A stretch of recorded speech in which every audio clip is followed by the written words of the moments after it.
ഒരു വിഷയമാണ്. രണ്ടാമതായി നബി സല്ലല്ലാഹു അലൈഹി വസല്ലം പറഞ്ഞു, ഇയ്യാകും വൽ ഹിർസ, അത്യാഗ്രഹം, അതിമോഹം നിങ്ങൾ കാത്തു സൂക്ഷിക്കണം. അതിമോഹം, ദുർമോഹം എന്തെല്ലാം നഷ്ടങ്ങളാ വരുത്തുന്നത്. അതല്ലേ ബഹുമാനപ്പെട്ട ആദം അലൈഹിസ്സലാത്തു വസ്സലാമിനെയും ഹവ്വാ ബീവി റളിയല്ലാഹു അൻഹയും സന്തതികളെയും മൊത്തം സ്വർഗത്തിൽ നിന്ന് ഭൂമി ലോകത്തേക്ക് പുറപ്പെടിക്കാൻ കാരണമായത് ഹിർസാണ്. ഇതല്ലേ ഇബ്ലീസ് വന്ന് ചോദിച്ചത്, ഹൽ അദുല്ലുക അലാ ഷജറത്തിൽ ഖുൽദി വ മുൽക്കിൻ ലാ യബ്ലാ, ഒരിക്കലും നഷ്ടപ്പെടാത്തൊരധികാരം, എന്നും ഇവിടെ നിൽക്കാൻ പറ്റും, ഈ സ്വർഗലോകത്ത് എന്നും താമസിക്കാം, ഒരിക്കലും പുറത്തു പോകേണ്ടി വരൂല.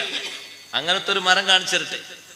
അപ്പൊ ആ മരത്തുനിന്ന് ഭക്ഷിക്കാനല്ലേ തോന്നുക, ഭക്ഷിക്കണ്ടെന്നല്ലല്ലോ, എന്നും ഇവിടെ നിൽക്കണം എന്നുള്ള ആഗ്രഹത്തിലാണ് പിന്നെ ആ മരത്തിൽ നിന്ന് പറിച്ചത്, ഭക്ഷിച്ചത്. അത് പുറത്തു പോകാനുള്ള ഒരു കാരണമായി. ഹിർസാണ് അതിന്റെ കാരണം. ഹിർസ് പല വിഷയങ്ങളിലും കേടുവരുത്തും. എത്ര ആൾക്കാരെ ജോലി പോകുന്നു അത്യാഗ്രഹം കൊണ്ട്, അമിതാഗ്രഹം കൊണ്ട് അല്ലേ? ചില ആൾക്കാർ ആകെ ബുദ്ധിമുട്ടിലാകുന്നു അമിതാഗ്രഹം കൊണ്ട്. പാകത്തിലുള്ള ആഗ്രഹം മതി. ഒരാൾ വിദേശത്തുനിന്ന് വന്നു, വിദേശത്ത് നിന്ന് ലീവിന് വന്നതാ നാട്ടിൽ 6 മാസത്തിന്. അയാൾ അതേ ജോലിയിൽ, ആ ജോലിയിൽ കണ്ണും നട്ടിരിക്കുന്ന വേറൊരു ആളുണ്ടായിരുന്നു അപ്പുറത്ത്, ഇയാളെ സുഹൃത്തന്നെ. ഇയാൾ പോയ തക്കം നോക്കിയിട്ട് ആ കഫീലിനെ സോപ്പിട്ട് ആ ജോലിയിൽ കയറിപ്പറ്റി. 2-3 കാര്യങ്ങൾ ഇയാളെപ്പറ്റി ഉള്ള സൊറകളും വർത്തമാനങ്ങളൊക്കെ വിട്ട് കഫീൽ ഇയാൾക്ക് വിളിച്ചു പറഞ്ഞു, ഇനി നിങ്ങൾ ഇങ്ങോട്ട് വരണമെന്നില്ല, നാട്ടിൽ തന്നെ വല്ല ജോലി നോക്കിയാൽ മതി. അപ്പൊ എന്താ സംഗതി ആലോചിച്ച് നോക്കുമ്പോ ഈ ജോലിക്ക് ഒരു 2500 റിയാൽ ശമ്പളമുണ്ട്, മറ്റേ ആൾക്ക് 1550. ഈ 2500ന്റെ ആഗ്രഹത്തിനാണ് ഇപ്പൊ ഈ വെടികളൊക്കെ പൊട്ടിച്ച് നേരെ ഇങ്ങോട്ട് കയറ്റി വെച്ചത്.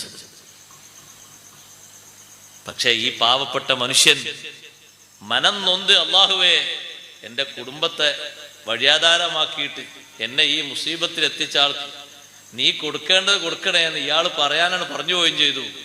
മറ്റേ ആളെ കയ്യും കാലും തളർന്നു. അയാൾക്കാണെങ്കിൽ 1 മാസം പോയിട്ട് ദിവസത്തെ കൂലി പോലും കിട്ടിയില്ല. അതാണ്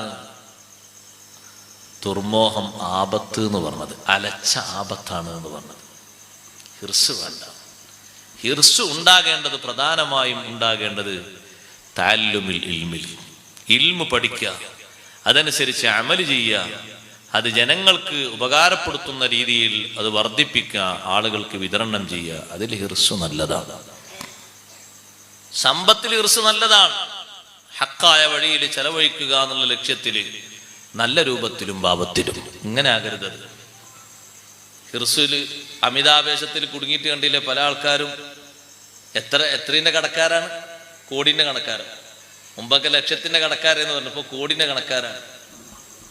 ഏതോ ഒരു സാധു വന്നു, നിങ്ങൾ 1 ലക്ഷം തരി, മാസം മാസം 5000 തരും. വേറൊരാൾ വന്നിട്ട് പറഞ്ഞു, മാസം മാസം 10000 തരും. ഇവന്റെ കയ്യിലുള്ളത് മുഴുവനും ആധാരം അടക്കം കൊടുത്തു. 2-3 മാസം കിട്ടി. കിട്ടുമ്പോ വർത്താനൊന്നുമില്ല. കിട്ടാതായപ്പോ ഇങ്ങനെ ആയിട്ടുണ്ട്, ഇങ്ങനെ ആയിട്ടുണ്ട്, ഇങ്ങനെ ആയിട്ടുണ്ട്, ഇനിയെന്താ ചെയ്യാ? അപ്പൊ അയാളോട് തന്നെ പോയി പരാതി പറഞ്ഞപ്പോ അയാൾ പറഞ്ഞു, കുറച്ചുകൂടി ഏറെ കാശ് എവിടുന്നെങ്കിലും സമീപിക്കാൻ നോക്കി, എന്നാ നമുക്ക് ആ പോയതും കൂടി ഇങ്ങോട്ട് എടുക്കാം. അപ്പൊ ഈ കിട്ടാത്തതിലേക്ക് തന്നെ പിന്നെ പലരേക്കൊന്നും വാങ്ങിയിട്ട് വീണ്ടും കൊണ്ടുപോയി വെച്ചു. 5 ലക്ഷം, 10 ലക്ഷം, 5 ലക്ഷം, 20 ലക്ഷം, അതും പോയി. എത്ര കിട്ടണമെന്ന് വിചാരിച്ചിട്ടാ അപ്പൊ അതൊക്കെ കൊണ്ടുവച്ചത്? എന്ത് ഏർപ്പാട് കണ്ടിട്ട് അതൊക്കെ കൊണ്ടുവച്ചത് സഹോദരങ്ങളെ? എത്ര ആള് പറയുന്ന ആൾക്കാരെക്കാൾ കൂടുതൽ പറയാതെ മിണ്ടാതെ മൗനം പാലിച്ച് സ്വബറോടെ ഇരിക്കുന്ന എത്രയോ ആൾക്കാരുണ്ട് ഈ വിഷയത്തിൽ. കുടുങ്ങിയത് പിന്നെ പറയാനൊരു സുഖം ഉണ്ടാവില്ലല്ലോ, ഇഷ്ടം പോലെ ആൾക്കാർ. അതിൻ്റെ എല്ലാം പ്രധാനപ്പെട്ട കാരണം ഹിർസാണ്, അത്യാഗ്രഹം, അമിതാവേശം വരുത്തിയ ആപത്താണ്. അത് എപ്പോഴും നമ്മുടെ മനസ്സിനെ നമ്മൾ കുറക്കണം, ഹിർസിൽ നിന്ന് താഴോട്ട് വലിക്കണം. അല്ലാഹുത്തആല തന്നത് മതി, ഏറെ അല്ലാഹുത്തആല തന്നിട്ടുണ്ട് എന്ന നിഅമത്തിന്റെ വലുപ്പം കാണാൻ കഴിയണം. അവിടെ ഒരു മനുഷ്യന് ഹിർസ് കുറയാൻ നല്ലത് എന്താ? നബി സല്ലല്ലാഹു അലൈഹി വസല്ലം നിങ്ങൾ പറഞ്ഞു, 2 കാര്യങ്ങളാ നല്ലത്. ഹിർസ് കുറയാൻ നല്ല 2 കാര്യങ്ങളാണ്. എന്താണത്? ദീൻ വിഷയത്തിൽ മേലോട്ട് നോക്കണം, മുകളിലേക്ക്, ഉപ്പാപ്പമാരിലേക്ക്, ഉലമായിലേക്ക്, സാദാത്തുക്കളിലേക്ക് നോക്കണം. ദീൻ വിഷയത്തിൽ മേലോട്ട് നോക്കുമ്പോ ഞാനൊന്നും ചെയ്ത ആളല്ല, ഞാനൊന്നും പഠിച്ച ആളല്ല, ഞാനൊന്നും അറിഞ്ഞ ആളല്ല, ഞാനൊന്നും പറ്റിയ ആളല്ല. ഞാൻ ഒരുപാട് പഠിക്കാനുണ്ട്, ഒരുപാട് അമൽ ചെയ്യാനുണ്ട്, ഒരുപാട് പ്രവർത്തിക്കാനുണ്ട്. ദുനിയാവിന്റെ വിഷയത്തിൽ താഴോട്ട് നോക്കണം. നിന്നെക്കാളും അല്ലാഹു സുബ്ഹാനഹു വ തആല താഴ്ച നൽകിയവരിലേക്ക് നീ നോക്കണം. എന്നാൽ നിനക്ക് നൽകിയതിന്റെ വലുപ്പം നിനക്ക് കാണാം. എത്രയോ പാവങ്ങളുണ്ട് ഇപ്പോഴും ചുമരിൽ ചാക്ക് മാത്രം മറച്ച് ജീവിക്കുന്ന എത്ര പാവങ്ങളുണ്ട്. ഡൽഹിയുടെ പരിസരത്ത് പോയി നോക്കൂ, അവിടെ വന്ന് താമസിക്കുന്ന റോഹിംഗ്യകൾ നമ്മെപ്പോലെയുള്ള മുസ്ലിം സഹോദരങ്ങളാണ്. മറച്ചു കെട്ടിയ ഷെഡുകളാണ് അവരെ വീടുകൾ. സുബ്ഹാനല്ലാഹ്, അതിന്റെ ഉള്ളിലാണ് ഉറക്കം, അതിന്റെ ഉള്ളിലാണ് അവർ ഡ്രസ്സ് ചേഞ്ച് ചെയ്യുന്നത്, അതിന്റെ ഉള്ളിലാണ് അവർ കൈത്തൊഴിൽ ചെയ്യുന്നത്, അതിന്റെ ഉള്ളിലാണ് അവർ ഭക്ഷണം കഴിക്കുന്നത്. മഴ പെയ്താൽ ഉള്ളിൽ മുഴുവനും വെള്ളമാണ്. നല്ലവണ്ണം തണുപ്പ് വന്നാൽ ചാക്ക് കൊണ്ട് വീണ്ടും മറച്ചു കെട്ടിയിട്ട് ചാക്ക് മുഴുവനും നനഞ്ഞ് തായോട്ട് ഇറ്റി വീഴുന്നു. അവരെല്ലാം കുറിച്ച് ആലോചിക്കുമ്പോ, ചിന്തിക്കുമ്പോ സഹോദരങ്ങളെ, നമ്മൾ സ്വർഗത്തിലാണ്. റബ്ബ് സുബ്ഹാനഹു വ തആല ചെയ്തത് ചെറുതല്ല, വളരെ വലുതാണ്. ഫഹുവ അജ്ദറു അല്ലാ തസ്ദറു നിഅമത്തല്ലാഹി അലൈക്കും. അല്ലാഹുവിന്റെ നിഅമത്തിനെ നിങ്ങൾ ചെറുതായി കാണാതിരിക്കാൻ ഏറ്റവും നല്ലത് അതാണ്. തായോട്ട് നോക്കിയിട്ട് ആശ്വാസം കൊണ്ടിട്ട് അല്ലാഹു നൽകിയത്, നിന്റെ അതേ സമപ്രായക്കാരായ ആളുകൾ പലരും നാട്ടിലില്ലേ?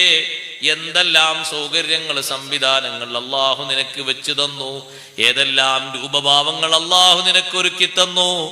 അത് കുറച്ചൊന്നുമല്ലല്ലോ, നീ ചിന്തിച്ചു നോക്കുമ്പോ ധാരാളമാണ്.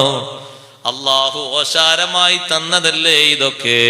അതുകൊണ്ട് ആ നിഅമത്തിന്റെ വലുപ്പമാണ് നീ കാണേണ്ടത്.